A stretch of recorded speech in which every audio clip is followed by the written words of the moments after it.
ஒரு நிமிஷம். இத பத்தி கொஞ்சம் யோசிச்சு பாருங்க.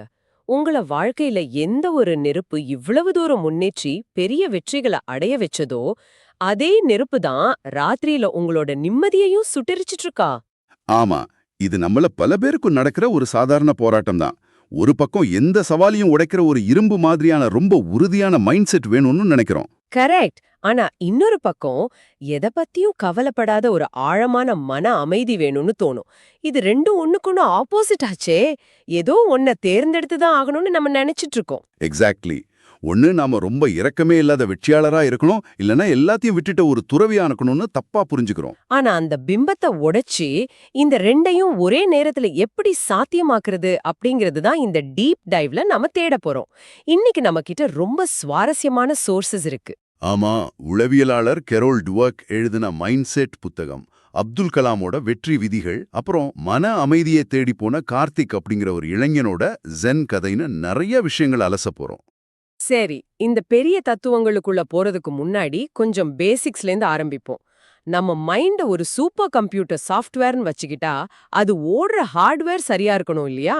கண்டிப்பா. ஹார்ட்வேர்னா நம்ம உடம்பும் மூளையும் தான். காலையில நாம செய்யற சில சாதாரண பழக்கங்கள், அதாவது எக்ஸசைஸ், தூக்கம், இதெல்லாம் நம்ம மன உறுதியோட ரொம்ப ஆழமா கனெக்ட் ஆயிருக்கு. இத நம்ம டெய்லி கேள்விப்படுறோம். ஆனா இதுக்கு பின்னாடி நிஜமா என்னதான் நடக்குது? இத வெறும் ஹெல்த் அப்படிங்கிற வட்டத்துக்குள்ள சுருக்கிட முடியாது. இது நேரடியா உங்களோட முடிவெடுக்கும் திறனோட சம்பந்தப்பட்டது.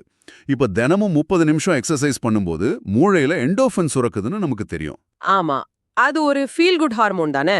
சந்தோஷத்த தரும். சந்தோஷத்தை மட்டும் இல்ல, அது ஒரு இயற்கையான ஸ்ட்ரெஸ் பஃபராவும் வேலை செய்யுது. அதாவது ஆபீஸ்ல ஒரு பெரிய பிரஷர் வரும்போது உங்க மூளை பதற்றத்துல உறையாம நிதானமா செயல்பட இந்த என்டார்ஃபின் ஒரு கவசமா இருக்கு. ஓ! அப்போ அது ஒரு ஷீல்டு மாதிரி செயல்படுது.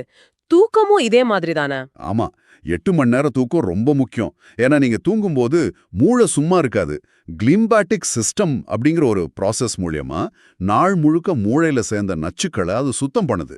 அப்போ ஒரு நாள் தூக்கம் குறைஞ்சா கூட பிரச்சனை தானே? கண்டிப்பா. அடுத்த நாள் உங்க மூளையோட காக்னிட்டிவ் பேண்ட்வித் ரொம்ப குறைஞ்சிடும். சவால்களை சந்திக்கிற மன உறுதி அங்கதான் உடைய ஆரம்பிக்கும். இது சொல்லும்போது எனக்கு ஒண்ணு தோணுது. காலையில எழுந்த உடனே நம்மள பல பேரோட மூளைக்குள்ள ஒரு 50 பிரவுசர் டேப் ஓபனா இருக்கும். ஆமா, இன்னைக்கு என்ன மீட்டிங், என்ன இஎம்ஐ கட்டணும், பசங்களை என்ன பண்றதுன்னு ஏகப்பட்ட டேப்ஸ். எக்ஸாக்ட்லி. இது எல்லாமே நம்ம மூளையோட ஃப்ரேம கொஞ்சம் கொஞ்சமா உறிஞ்சிக்கிட்டே இருக்கும். இந்த இடத்துல தான் ஜர்னலிங், அதாவது மனசுல இருக்கிறத ஒரு பேப்பர்ல எழுதுற பழக்கம் எவ்வளவு முக்கியம்னு புரியுது. ரொம்ப சரியான பாயிண்ட். உளவியல்ல இத காக்னிட்டிவ் அன்லோடிங்னு சொல்லுவாங்க. மூளை அப்படிங்கிறது ஐடியாக்களை உருவாக்குற ஒரு ஃபேக்டரியை தவிர அதை ஸ்டோர் பண்ணி வைக்கிற குடோன் கிடையாது. வாவ்! சூப்பரான ஒப்புமை இது. அப்போ பேப்பர்ல எழுதும்போது அந்த சுமை குறைஞ்சிடுதா? ஆமா. சரி, இத சேவ் பண்ண வேற இடம் கிடைச்சிச்சுன்னு மூளை அந்த வெயிட்ட கீழே இறக்கி வச்சிடும். இதனால உங்க ஃபோக்கஸ் பல மடங்கு அதிகமாகும். இதோட சேர்ந்த இன்னொரு பழக்கம்தான் எல்லைகளை வகுக்கிறது. அதாவது தேவையற்ற விஷயங்களுக்கு நோ சொல்ல பழகிறது. ஒரு நிமிஷம். இங்க எனக்கு ஒரு சந்தேகம் வருது. ஆபீஸ்லயோ குடும்பத்திலயோ ஒரு வேலையை கொடுக்கும்போது நோ சொன்னா நம்மள ஒரு பொறுப்பில்லாதவங்கன்னு முத்திர குத்திட மாட்டாங்களா? நாம நோ சொல்றத மத்தவங்கள நிராகரிக்கிறதா தப்பா பார்க்கறோம். ஆனா உண்மையில எல்லைகளை வகுக்கிறது உங்களோட முக்கியமான வேலைகளுக்கும் மன அமைதிக்கும் நீங்க எஸ் சொல்றதுக்கு சமம். ஓ! அப்போ எல்லாத்துக்கும் தலையாட்டினா நம்ம டைம் வீணாயிடுமா? கண்டிப்பா. மத்தவங்களோட முன்னுரிமைகளுக்காக உங்க வாழ்க்கையை நீங்க செலவிட வேண்டியிருக்கும். அதனால நோ சொல்றது திமிரான விஷயம் கிடையாது. அது உங்க நேரம் மேலயும் கவனத்தின் மேலயும் நீங்க வச்சிருக்க மதிப்பு. சூப்பர். சரி, இப்ப நம்ம ஹார்ட்வேர் ரெடி ஆயிடுச்சு. தேவையில்லாத டேப்ஸ் எல்லாம் க்ளோஸ் பண்ணிட்டோம். அடுத்து நமக்குள் ஓடுற ஆப்பரேட்டிங் சிஸ்டம் பத்தி பாப்போம். கண்டிப்பா. இதுதான் கரோல் டுவெக்கோட ரிசர்ச். அவங்க மனிதர்களோட சிந்தனைய நிலையான மனநிலை, அப்புறம் வளர்ச்சி மனநிலைன்னு ரெண்டா பிரிக்கிறாங்க. அதாவது fixed mind set and growth mind set. அந்த சோர்ஸ்ல படிக்கும்போது ஒரு 10 வயசு பையனோட கதை என்ன ரொம்ப ஈர்த்துச்சு. ஒரு கஷ்டமான புதிரை கொடுத்தப்போ பல பசங்க இத பண்ணா முட்டாள்னு நினைப்பாங்கன்னு பயந்தாங்க. ஆமா. ஆனா ஒரு பையன் மட்டும் கைய தேய்ச்சுக்கிட்டு எனக்கு சவால்கள்லாம் ரொம்ப பிடிக்கும்னு சொன்னான் இல்லையா? அதேதான். அது எப்படி சாத்தியம்? சின்ன பையனுக்கு எப்படி அப்படி ஒரு தைரியம் வரும்? அந்த பையனோட மனநிலை தான் growth மைண்ட் செட்டோட உச்சம். நிலையான மனநிலை இருக்கிறவங்க திறமை பிறப்பிலே வர்றதுன்னு நம்புவாங்க. அதனால ஒரு தோல்வி வந்தா அது அவங்க அடையாளத்தை அழிச்சுடும்னு பயப்படுவாங்க. நான் ஒரு முட்டாள்னு உலகத்துக்கு தெரிஞ்சிடுங்கிற பயம் அவங்கள தடுத்து நிறுத்திடும். கரெக்டா? ஆமா. ஆனா growth மைண்ட் செட் இருக்கிறவங்க மூளைய ஒரு தசை மாதிரி, ஒரு மசில் மாதிரி பாப்பாங்க. ஜிம்முக்கு போய் வெயிட் தூக்குனா மசில் வளர்ற மாதிரி சவால்களை சந்திக்கும் போதே திறமை வளரும்னு நம்புவாங்க. அதனால தான் மைக்கேல் ஜார்டன், தாமஸ் எடிசன் மாதிரி ஆட்களால அவ்ளோ பெரிய வெற்றிகளை அடைய முடிஞ்சிருக்கு. எக்ஸாக்ட்லி. மைக்கேல் ஜார்டனை ஸ்கூல் டீம்ல இருந்து நீக்கினப்போ அவர் முடங்கி போகல, அதிகாலை பயிற்சியால தன்னை வளர்த்துக்கிட்டாரு. எடிசனும் அதே மாதிரி தான். 10,000 தடவை பல்பு கண்டுபிடிக்கிற எக்ஸ்பெரிமெண்ட் ஃபெயில் ஆனப்போ அதை அவர் தோல்வியா பார்க்கல, 10,000 வழிகள் வேலை செய்யாதுன்னு கத்துக்கிட்டதா சொன்னாரு. கரெக்ட். இதுதான் growth மைண்ட் செட். ஆனா இங்க எனக்கு ஒரு பெரிய கேள்வி இருக்கு. அப்போ பிறவி திறமைன்னு ஒன்னு கிடையவே கிடையாதா? நான் டெய்லி பல மணி நேரம் பயிற்சி செஞ்சா ஒரு மைக்கேல் ஜார்டன் ஆயிட முடியுமா? இது ஒரு முக்கியமான முரண்பாடு. எல்லாரும் இதெல்லாம் குழப்பிக்குவாங்க. growth மைண்ட் செட்டுங்கிறது யார் வேணாலும் எப்படி வேணாலும் ஒரு ஐன்ஸ்டைன் ஆயிடலாம்னு சொல்ற குருட்டு நம்பிக்கை கிடையாது. அப்போ பிசிக்கல் லிமிட்ஸ் இருக்குன்னு சொல்றீங்களா? ஆமா, மரபியல், பிசிக்கல் ஸ்ட்ரக்சர் சில எல்லைகளை வகுக்கலான்னு அறிவியல் சொல்லுது. நீங்க ஜார்டன் மாதிரி 6 அடி 6 அங்குன்னு இல்லாம இருக்கலாம். ஆனா கேரல் ட்வெக் சொல்ல வர்றது என்னன்னா, உங்களோட உண்மையான திறனுக்கான எல்லை எதுன்னு உங்களுக்கே தெரியாது. வாவ், உங்களோட பாசிபிலிட்டிஸ நீங்களே சுருக்கிக்காதீங்கன்னு சொல்றாங்க. அதேதான். உழைப்பாலும் தொடர் பயிற்சியாலும் நீங்க இருக்கிற இடத்தை விட ரொம்ப பெரிய உயரத்தை நிச்சயம் அடைய முடியும். ரொம்ப அருமையான விளக்கம். சரி, இந்த மைண்ட் செட்டை நிஜ வாழ்க்கையில எப்படி செயல்படுத்துறது? இதுக்கு அப்துல் கலாமோட வெற்றி விதிகளை விட ஒரு சிறந்த உதாரணம் இருக்க முடியாது. ஆமா, பெரிய கனவு காணுதல், தொடர் கற்றல், 100% கடின உழைப்பு, அப்புறம் தோல்வியை பார்த்து பயப்படாம இருக்கிறது. முக்கியமா அவர் ஃபெயில் அப்படிங்கிற வார்த்தைக்கு கொடுத்த விளக்கம், ஃபர்ஸ்ட் அட்டெம்ப்ட் இன் லேர்னிங், கற்றலின் முதல் முயற்சி. ஆனா ஒரு சாதாரண 9 to 5 வேலையில இருக்கிறவர் இதை எப்படி டெய்லி லைஃப்ல கொண்டு வருது? அதுக்காக தான் இந்த விதிகளை நடைமுறைப்படுத்த 5 முக்கியமான மைண்ட் செட்ஸை நம்ம ஃபாலோ பண்ணணும். முதல்ல செல்ஃப் டிசிப்ளின். அதாவது காலையில அந்த அலாரம் அடிக்கும்போது ஸ்னூஸ் பட்டன் அழுத்தாம எந்திரிக்கிறது. கரெக்ட். மோட்டிவேஷன் சில நாள் தான் இருக்கும். ஆனா அந்த ஸ்னூஸ் பட்டன் அழுத்தாம எந்திரிக்கிறது தான் உங்க மனசுக்கும் உங்களுக்கும் நடக்கிற முதல் யுத்தம். அங்க ஜெயிக்கிறப்போ அந்த நாளோட முதல் வெற்றியை பதிவு செய்றீங்க. சூப்பர். ரெண்டாவது, லேசர் ஃபோக்கஸ். 1000 விஷயங்கள்ல கவனத்தை சிதற விடாம ஒரு விஷயத்தை எடுத்து அதுல முழுசா இறங்குறது. மூணாவது, பலவீனத்தை பலமா மாத்துறது. அதாவது ஒரு பெரிய ஐடி கம்பெனி மாதிரி கோடி கோடியா பணம் இல்லைனாலும் ஒரு ஸ்டார்ட் அப் கம்பெனியோட வேகத்தை பயன்படுத்தி அதிவேகமா முடிவெடுக்கிறது. எக்ஸாக்ட்லி. நாலாவது, புத்தாக்கம், அதாவது இனோவேஷன். பெரிய கேமரா இல்லைனாலும் கையில இருக்கிற ஸ்மார்ட் போனை வச்சு யூடியூப் சேனல் தொடங்குறது. கடைசியா பயம் இல்லாம இருக்கிறது. இதனால நம்ம உயிர் போயிட போறது இல்லைங்கிற துணிவு இருந்தா யாரும் நம்மள நிறுத்த முடியாது. ஆமா. ஆனா இதெல்லாம் உங்க தனிப்பட்ட உழைப்புக்கானது. சமுதாயத்துல மத்தவங்க கிட்ட பழகும்போது வெற்றியாளரா உங்களை நிலைநிறுத்த ஒரு சைக்கலாஜிக்கல் கேம் இருக்கு. அது என்ன சைக்கலாஜிக்கல் கேம்? வெற்றியாளர்கள் எப்பவுமே உணர்ச்சி வசப்பட்டு பேச மாட்டாங்க. நிதானமா யோசிச்சு பதில் சொல்லுவாங்க. பேசுறப்போ சரியான இடங்கள்ல பாஸ், அதாவது இடைநிறுத்தம் தந்து பேசுவாங்க. அப்புறம் தங்களை ஈஸியா நெருங்க முடியாதபடி ஒரு கேப் மெயின்டைன் பண்ணுவாங்க. இங்க கொஞ்சம் நிறுத்துங்க.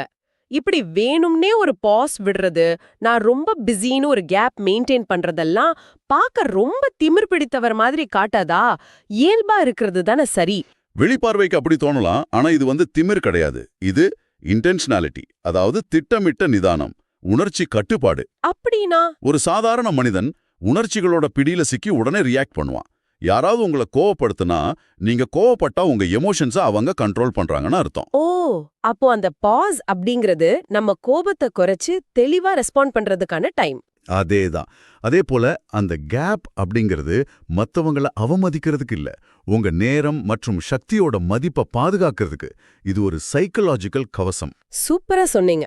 வெற்றிங்கிறது வெறும் ஹார்ட் ஒர்க் மட்டும் இல்ல, உணர்ச்சிகளை கையாள்ற ஒரு ஆட்டம்னு புரியுது. சரி, ஹார்ட்வேரை சரி பண்ணியாச்சு, சாஃப்ட்வேரையும் அப்டேட் பண்ணியாச்சு, சமூகத்திலையும் கெத்தா நிலைநிறுத்திக்கிட்டோம். ஆமா, எல்லாமே பெர்ஃபெக்ட். ஆனா இவ்ளோ வெற்றிகள் அடைஞ்ச பிறகும் நாளோட முடிவுல வீட்டுக்கு வந்து தனிமையில உட்காரும்போது உள்ளுக்குள்ள ஒரு வெற்றிடமோ நிம்மதியின்மையோ இருந்தா என்ன பயன்? அமைதியை எங்க தேடுறது? இங்குதான் கார்த்திக் அப்படிங்கிற இளைஞனோட கதை வருது. சிட்டி லைஃப்ல ஓடி ஓடி அடிபட்டு நிம்மதியே இல்லாம ஒரு ஜென் மாஸ்டர் ஈஷிய போய் பார்க்கறான் கார்த்திக். ஆமா, மாஸ்டர் ஈஷி அவனுக்கு 5 ரகசியங்களை சொல்றாரு. அந்த 5 ரகசியங்கள் தான் அக அமைதிக்கான வழிகள். முதல் ரகசியம் நிகழ்காலத்துல வாழ்வது. கேட்கறதுக்கு ரொம்ப சிம்பிளா தோணும். ஆனா இன்னைக்கு பல பேரோட நிலைமை அது கிடையாது. ஆமாம் கார்த்திக், இன்ஸ்டாகிராம்ல வியூஸ் குறைஞ்சதுக்கு கவலைப்பட்டதை படிச்சப்போ நம்மள பல பேரும் அப்படிதானே இருக்கோன்னு தோணுச்சு. சாப்பிடும்போது ஃபோன், பேசும்போது வேற எதையோ பத்தி யோசனை. ஏன்னா உங்களோட பயம், கவலை எல்லாமே ஒண்ணு முடிஞ்சு போன நேத்துல இருக்கு, இல்லனா இன்னும் வராத நாளையில இருக்கு. இந்த நொடியில எந்த பிரச்சனையும் இல்ல. அதனால தான் ஜென் தத்துவம் பிரசன்ட் மொமெண்ட்டை வலியுறுத்துது. 2வது ரகசியம் என்ன? நடக்கிறத அப்படியே ஏத்துக்கிறது. ஒரு ஆறு மலையிலிருந்து கீழே விழும்போது பாறைகள் தடுக்குதுன்னா அது சண்டை போடுறது கிடையாது, வளைஞ்சி ஓடுது. ஓ, வாழ்க்கையில எதிர்பாராதது நடக்கும்போது எனக்கு மட்டும் ஏன்னு போராடாம ஏத்துக்கிறது. இதோட சேர்ந்த 3வது ரகசியம் தான் ரொம்ப ஆழமானது. பற்று வைக்காம இருப்பது. டிட்டாச்மெண்ட். ஒரு பூ எப்படி அழகா பூத்து வாசம் தந்துட்டு எந்த கம்ப்ளைண்ட்டும் இல்லாம உதிர்ந்துடுதோ அதுபோல எந்த ஒரு பொருள் மேலேயும் வெற்றி மேலேயும் அதிக பற்று வைக்காம இருக்கிறது. ஆனா இங்கதான் எனக்கு ஒரு பெரிய சந்தேகம். பற்று இல்லாம எப்படி ஒரு வேலையை சிறப்பா செய்ய முடியும்? பற்று வைக்காம இருக்கிறதுனா உலகத்தை விட்டு ஓடிப்போய் துறவியாகிறதுன்னு அர்த்தம் கிடையாது. வேலையை 100% ஈடுபாட்டோட செய்யணும். ஆனா அதோட ரிசல்ட் உங்களோட சுயமரியாதையை தீர்மானிக்க நீங்க அனுமதிக்க கூடாது. ரிசல்ட் நல்லா வந்தா நான் பெரிய ஆளு, ஃபெயில் ஆனா நான் ஒண்ணுமே இல்லைன்னு நினைக்க கூடாது, ரைட்? எக்ஸாக்ட்லி. செயல்ல ஈடுபாடு, ஆனா விளைவுல பற்றின்மை. 4வது ரகசியம் தன் மீதே கருணை காட்டுறது, செல்ஃப் கம்பேஷன். இதை நாம அடிக்கடி மறந்துறோம். நம்ம நண்பன் தோத்து போய் வந்தா பரவாயில்லன்னு ஆறுதல் சொல்லுவோம். ஆனா நாம தப்பு செஞ்சா நீ ஒரு முட்டாள்னு நம்மளே ரொம்ப கடுமையா தண்டிச்சுக்குவோம். ஆமா, அந்த தேவையற்ற கடினத்தன்மை தான் ஸ்ட்ரெஸ்ஸுக்கு ஆணிவேர். நம்மள நாமையே மன்னிக்க பழகணும். கடைசியா 5வது ரகசியம் என்னன்னா, எல்லாமே ஒரு மாயைங்கிறத புரிஞ்சுக்கிறது. இம்பர்மனன்ஸ். நாம நிஜம்னு நினைச்சு ஓடுற பதவி, பணம் எல்லாமே காலப்போக்குல மறையக்கூடியதுதான். இத புரிஞ்சுக்கிட்டா எதை இழந்தாலும் இயல்பா ஏத்துக்கிற பக்குவம் வந்துரும். ஆமா, கார்த்திக் இந்த பயிற்சிகளை செஞ்சுதான் தான் மனசை ஒரு அமைதியான நதியா மாத்திக்கிட்டான். என்ன ஒரு பிரம்மாண்டமான பயணம் இது! காலையில ஸ்னூஸ் பட்டனை நிறுத்துறதுல ஆரம்பிச்சு மூளையோட ரேம கிளியர் பண்ணி growth மைண்ட் செட் கொண்டு வந்து கலாமோட விதிகளை பார்த்தோம். ஆமா, அப்புறம் உணர்ச்சிகளை கையாள்றது, கடைசியா ஒரு ஜென் துறவி மாதிரி எப்படி அமைதியா இருக்கிறதுன்னு ஒரு பெரிய மேப்பையே நாம பார்த்திருக்கோம். கண்டிப்பா. ஆனா இது ஒரே நாள்ல நடக்கிற மேஜிக் கிடையாது. நாளைக்கு காலையில ஸ்னூஸ் பட்டன் அழுத்தாம எந்திரிக்கிறத முதல் படியா வைக்கலாம். தோல்வியை பார்த்து பயப்படாம அதை வெறும் டேட்டாவா பார்க்கலாம். ரொம்ப சரி. இந்த டீப் டைவ் முடிக்கும் பொழுது நான் உங்ககிட்ட ஒரு கேள்வியை மட்டும் விட்டுட்டு போக விரும்புறேன். மாஸ்டர் ஈஷி சொன்ன மாதிரி இந்த உலகத்துல எல்லாமே மாயேனா, அந்த தோல்வி அப்படிங்கறதும் மத்தவங்க என்ன நினைப்பாங்கங்கிற பயமும் கூட உங்க மனசு உருவாக்குன ஒரு மாய தானே? ஆமா, ஒரு மாயதான். உங்க திறமை வேலை நீங்களே வச்சிருக்க அந்த மாயையான எல்லைகளை இன்னைக்கே உடைச்செறிஞ்சா உங்க வாழ்க்கையோட அடுத்த நகர்வு என்னவா இருக்கும்? கொஞ்சம் யோசிச்சு பாருங்க. மீண்டும் ஒரு சுவாரஸ்யமான தேடலை சந்திப்போம்.